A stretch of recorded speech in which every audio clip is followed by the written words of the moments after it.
Hi, Andrew with Zang Physical Therapy here, and what I want to show you right now is an exercise to work on your shoulder internal rotators or your internal rotator cuff muscle, which people may or may not be familiar with.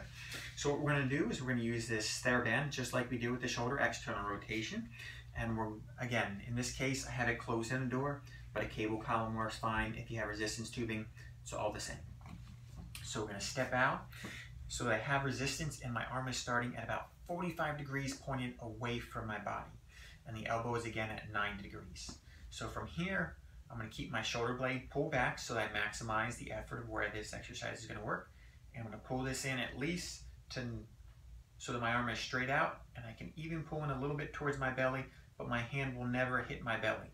If I do, that's one of the common errors, and we lose the technique.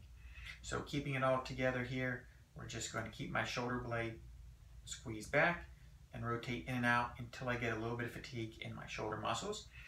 If you're somebody who feels like you're struggling with this exercise and is starting to pivot at the waist or the feet, that is one of the common errors that people make.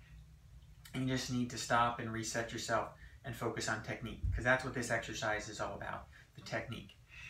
If you're having trouble keeping your elbow in contact with your side, what we can do here is take a rolled towel, squeeze that underneath my arm here, between my arm and my rib cage, and then everything else is going to be exactly the same with this exercise. Okay? And you'll do enough repetitions so you feel like you get some work in the shoulder joint. Again, it should not be painful. If it is, consult your doctor, physical therapist, or me, someone like me, that's fine. If you do have any questions, please let me know. Andrew@zangpt.com.